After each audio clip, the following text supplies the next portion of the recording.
Welcome back to my channel. This will be the first team selection of the new season. I am back from holiday. Yeah, I still recorded multiple videos, I think 9 to 10 throughout my vacation there, but I am back and the full focus now is on FPL once again. And after this team selection, there will be an updated lineups where I cover all the teams, their potential starting 11s, and also their results throughout pre-season, highlighting the most informed players in the recent friendlies and also some finals that I'll get onto very soon. But if you want to join the FPL League, it is called the OG League on the left-hand corner of your screen. And throughout a lot of my graphics, you'll also see it whenever I put a league, basically. So WFF0U7 is the way you can join my FPL League, and the links can be found in the description below with the codes. And the league at the very bottom is for FPL Challenge HWWQV4. So I have updated them from the previous podcasts, and FPL Challenge has been live now for a week or two. And I haven't made any changes to my current squad, and this week it is called Instant Impact. So any summer signings will score double the number of points, and you can only pick one player from a club. You can't pick more than one, for example, and I've gone for a 1-2-2 formation at the moment, but this is subject to change. I'll be looking in my final team. The same goes for FPL, of course, during the deadline stream tomorrow on the 15th of August, around 2 hours before the deadline. I hope to have you on board for that, and if you want to support the channel even further, then like this video, subscribe to my channel, and also hit the notification bell so you're always up to date with my content, whether it's for FPL or UCL Fantasy, which will return before the end of this month, and I've been covering both fantasy formats for the past 5 years now. Check all the links in the description for my Patreon and the championships, fair likes to my videos, priority replies to comments, amongst many other perks. The Discord server, FPL League and Spotify can also be found in the description. But without further ado, let's jump straight into it. Across all of my drafts, I have played around with different structures, but this is the one I'm most comfortable with at this moment in time. And in goal, this will be the highlight transfer, and I'm going back to Sells at the moment, but it's really close to separate Robert Sanchez and Sells as the best 5 million goalkeepers in the game, and both of them feature in my top 5 in that rankings video I did specifically for goalkeepers. I think Sells' ceiling is higher because of bonus points and the number of saves he will make, and Robert Sanchez is more prone to rotation, so to speak, in the future, but he is still Chelsea's #1 goalkeeper. They aren't even linked to the likes of Donnarumma, who is available now on the market, as Enzo Maresca is reportedly happy with his goalkeepers, and I'm looking to cover Chelsea defensively in a different way as opposed to Robert Sanchez, and my priority would be Cucurella in that defensive line, and Wan-Bissaka could make way. His ownership is over 30%, and you might even be tempted to take a punt on Diouf or maybe Kilman for the defensive contributions that he can always establish. But Wan-Bissaka has a nice mix of attacking potential, which he showed last season. If he can build upon that,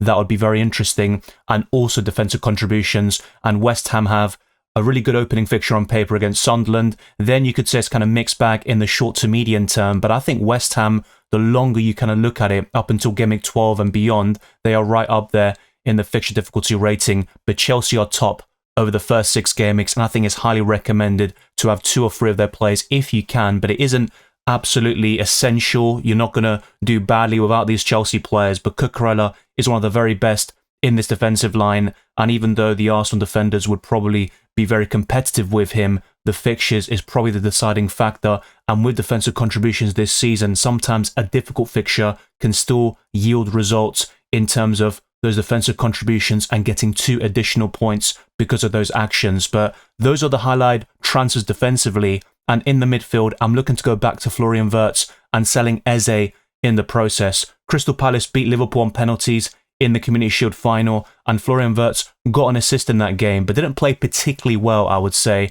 And Cody Gakpo is the other Liverpool attacker I'm really looking at 7.5 million with such low ownership. But Ekitike is also one to monitor. He scored in the first 4 minutes of that game, and at 8.5 million, he will lead the line for Liverpool until or unless they sign a striker before the end of the summer transfer window. And I think Liverpool have so many different ways of covering their attack, and that's why there is this sort of push away from Salah towards different Liverpool options, and then having Haaland and Palmer in your FPL teams. To be completely honest, I'm not a big fan of that thinking. Salah played extremely poorly against Crystal Palace. He missed a penalty, a big chance, and only had 26 touches, but he can still do well FPL-wise without having a great game. He did that multiple times last season, and I think he is still the player to beat. His Gameweek 1 record is just something you can't compare with any other Premier League player throughout history. But Florian Wirtz is a nice way to complement him. The same goes for Cody Gakpo and Ekitike, and some people are kind of delving into that sort of double or triple Liverpool attack without Salah, which is certainly very interesting, and that could still work fairly well. But in my current draft, Erling Haaland does make way for Jarrod Bowen. So that is kind of what I'm gravitating towards at the moment, and I'm not ruling out Haaland definitively at this stage, but I think moving Haaland on to Bowen does make some improvements in the midfield, and it's all about the combinations, because I think having Haaland and then a very cheap midfielder can still work very well, but I think it pales in comparison to another duo that I'll be talking about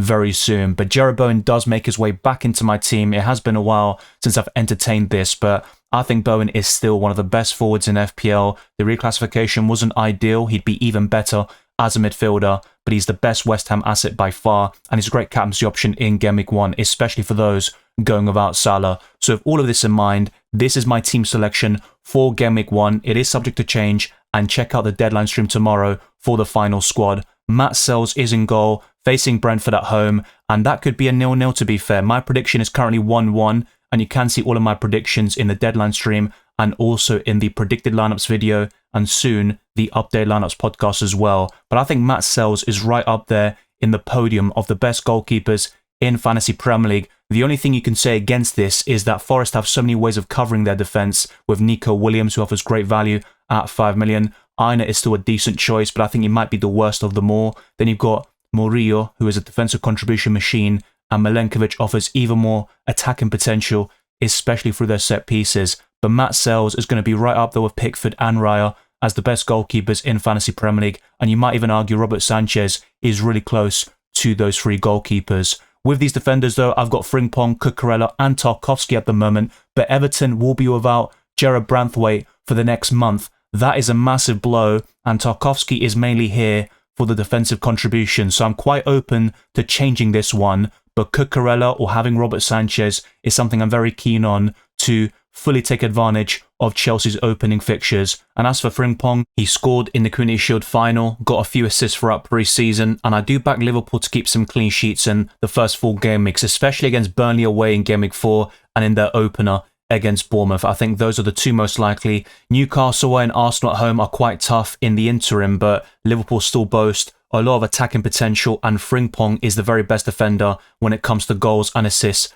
from open play. Virgil van Dijk will get the most defensive contribution points, and he's the most nailed on, so he's still a great choice. And you've got Milos Kerkez on the left, who will get plenty of assists himself, but I think Frimpong is the most exciting defender that Liverpool have on offer, and I'm quite keen on starting with him, especially with Conor Bradley potentially out of the picture for the first few game weeks. But going into the midfield, I'm looking to start a midfield 4 right now, and I've got a very solid option first on my bench at the moment, but Salah and Wirtz is a great combination, and tripling up on Liverpool looks really enticing against Bournemouth. Maybe not so much in game weeks 2 and 3, but I still think they can get some attacking returns and get decent FPL results in the process. I've also got Reinders, who was in a previous draft of mine, but he scored a brace in Man City's last preseason game, a 3-0 win over Palermo, and it was off the bench, and he played an attacking midfield sort of role like Ilkay Gundogan has done in the past, that sort of box-to-box late runs into the penalty area. I think Reinders could be a steal at 5.5 million. I've been very consistent on that,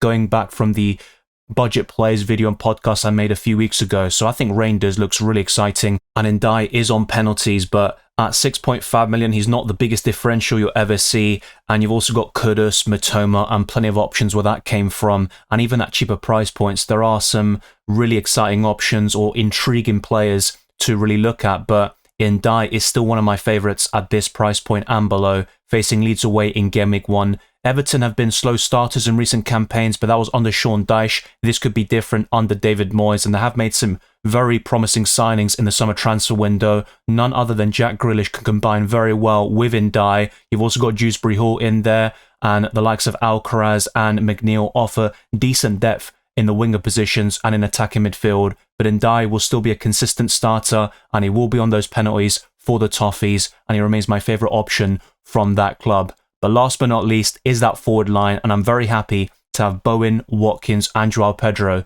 But there is no Erling Haaland, and in this current draft, I've got no Cole Palmer, which is something I'm a little bit sceptical about, and I think having 2 of those premiums is probably the ideal way to tackle Game Week 1, and I'm not ruling that out, Later on, I'll be showing you a team I've got in mind with just a couple of changes using the website fpl.team, but I do like having these three forwards, and they're very consistent. They're set and forget, good long-term fixtures, especially in the case of West Ham, and in the short term, Chelsea's fixtures are so appealing, and that's why having a double or triple up is certainly viable. I've currently got Cucurella and Joao Pedro in this team, and Ollie Watkins has been outstanding in pre-season, scoring 5 times, and in fact, it was in 5 consecutive games. He got an assist as well, and with Morgan Rogers spotted in training, I think that only boosts Ollie Watkins' appeal, and that's yet another option for you if you want to cover Aston Villa offensively. I think Jarrod Bowen isn't extremely template, but nor is he going to be a differential. Any returns he does get will lead to rank rises, and it will help you win your mini leagues. And facing Sunderland in Game Week 1, he is one of the standout captaincy options. Joao Pedro was the most template player in the game at one point with the highest ownership, but that has waned somewhat over the last couple of weeks, and more people are gravitating towards his teammate Cole Palmer. But Joao Pedro still looks extremely sharp. He scored in 2 preseason games following their Club World Cup victory, and Ollie Watkins is probably the most informed forward you can find right now. So if you don't have Erling Haaland, I think these 3 strikers are probably the best in terms of starting this season, even over Victor Gyökeres at the moment, and of course Alexander Isak for obvious reasons. On my bench, I've got Martin Dubravka, who is currently a doubt because of a lack of match fitness.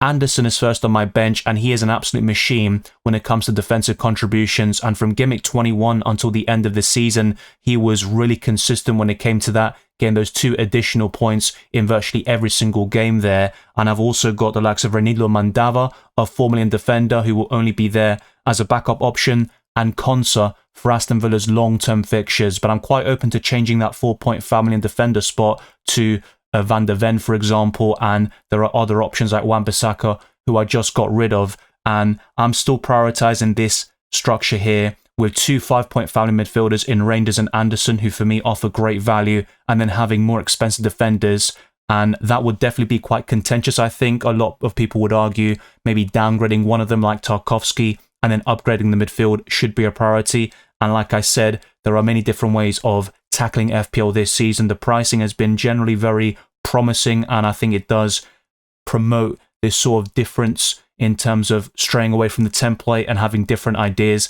We'll see how that comes to fruition, of course, when Game Week 1 actually begins. But when it comes to the captaincy, I am being fairly template here with Mohamed Salah, and Jarrod Bowen is the vice. If I had Erling Haaland, which I discussed in my recent draft video, I would still have him as the vice and Salah captain, and that's the way I'd rank things in terms of the best options for the armband going into Game Week 1. For the full top 10 list, check out the deadline stream tomorrow as well.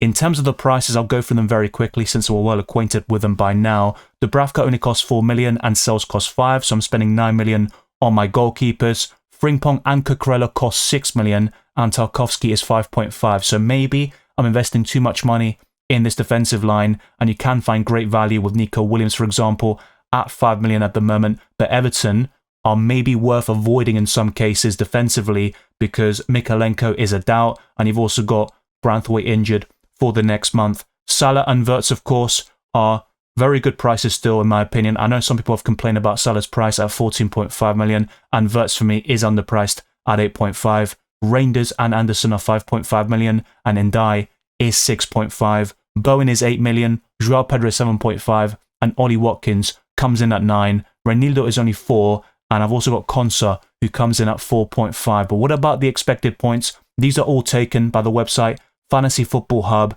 and Salah's just keeps going up and up. It is currently 8.6, and it's by far the best from my 50-man squad, and all the algorithms suggest captaining him for Game Week 1.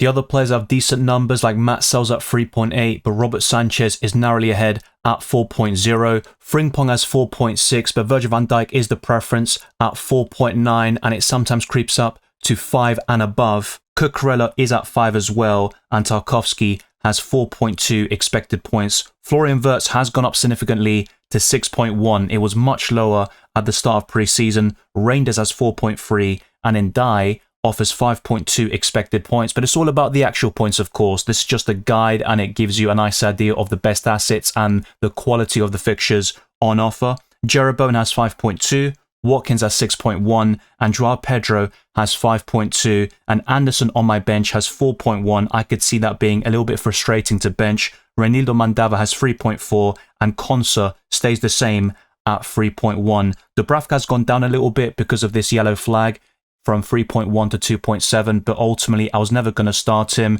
There is this kind of debate of going really cheap with the goalkeepers and then spending more money on your outfield players. I completely get that, but Dubravka costs 4 million. I'm still quite keen to spend 5 to 5.5 million on a goalkeeper, and I believe Matt Sells and Robert Sanchez are two of my favourite goalkeepers to start the season with. With just a few modifications, I can get Cole Palmer in my FPL team. Robert Sanchez could be my goalkeeper, and Cucurella would be downgraded to Murillo, for example, and I can go from Tarkowski to Mickey van der Ven, who scored in the UEFA Super Cup final against PSG, but missed in the shootout as PSG ended up winning that game. Frimpong would remain in this team. The same goes for Salah, Wirtz, Ndai, and Anderson, but there would be no Reinders here, and to be fair, Reinders could take Anderson's place, and instead it would be the Nottingham Forest midfielder making way. Watkins and Joao Pedro would be up front, and the bench comprises of Dubravka still, Reinildo Mandava, Konsa, and the change would be Mark Guiu, who is also an injury doubt, and I don't think he'll start in the first couple of games for Sunderland. So that is one change I can do. Reinders in for Anderson, really, but the expected points does go down quite notably there, according to the website fpl.team. I'd highly recommend using this to visualize future game weeks. Also, lock in your chip strategy, and with more chips this season, I have made a dedicated chip strategy guide for the first half of the season and the second, so be sure to check that out. Cole Palmer would be my vice if I do bring him in, and Salah would still be on the captaincy, but I have to say Erling Haaland is still not completely out of my thoughts yet, and Jarrod Bowen, losing him to Mark Guiu doesn't really sit right with me, but it does mean Cole Palmer goes into the midfield, and that defence does look a little bit weaker in my opinion, even though Murillo is one of the very best defenders in the game, and no defender outscored him in terms of bonus points last season, and with defensive contributions, he'll be even better this time round. So it's all about ironing out a few details. Robert Sanchez versus Sells in goal, and if I go for Robert Sanchez, then one of Nico Williams or Murillo will be my Nottingham Forest defensive coverage. If I go for Matt Sells in goal, then Cucurella is my favourite Chelsea defender. I'm quite settled on Frimpong at the moment at 6 million, but Van Dijk is still a very solid shout, and you can't rule out the Arsenal defenders, but their fixtures for the first 6 game weeks are quite tough on paper. The 4-point foul in defenders, I've kind of narrowed it down to the likes of Van der Ven, Wan-Bissaka, Konsa, and a few others discussed in my recent podcasts, and the midfield is fairly settled. The big debate though is, do I go for Cole Palmer or go without him, and that would mean Mark Guiu or just a budget striker instead of Jarrod Bowen. But Joao Pedro and Ollie Watkins will be in my team if I'm quite settled on not going for Erling Haaland in Game Week 1, who provides a great captaincy option for the first couple of game weeks, and he will rival Mohamed Salah as the best FPL asset in the game. All your questions will be answered in the deadline stream tomorrow. The same goes for all the graphics, all the stats, observations, and data you need to do really well in FPL. We have reached the end of the first FPL team selection video of this season, but there are plenty more where that came from, and the debate continues. I'll be showing the top 10 captaincy options with the final list in tomorrow's deadline stream. The same goes for clean sheet odds, also team weaknesses, player heat maps, you name it. You'll be well prepared for the opening game between Liverpool and Bournemouth, and of course for Game Week 1 in general. Salah is top of this captaincy ranking, with Haaland and Palmer completing the podium. Then it's Bowen in 4th, and between 5th and 10th, that is certainly up for debate. Joao Pedro, Wirtz, Watkins, Kudus, Saka, and Bruno Fernandes. If you think one of these players should be ranked higher, or there is a player that isn't in this top 10 that deserves to be there, then let me know down in the comment section below, and which players are you quite keen on, not just for Game Week 1, but also throughout the entire season. Thank you very much for watching this video and listening to this podcast. If you enjoyed it or found insightful, then like this video, subscribe to my channel, and also hit that notification bell so you're always up to date with my content, whether it's for FPL or UCL Fantasy. Keep your eyes peeled for the return of the Champions League, which will also be covered on this channel. Follow me on X, Instagram, and Blue Sky, Dylan RCM, and check all the links in the description for my Patreon and the championships, further links to my videos, amongst many other perks. The Discord server, FPL League, and Spotify can also be found in the description. I'll see you tomorrow for the first deadline stream of this season. Let's try to close in on 35,000 subscribers, and let's get this video to over 200 likes.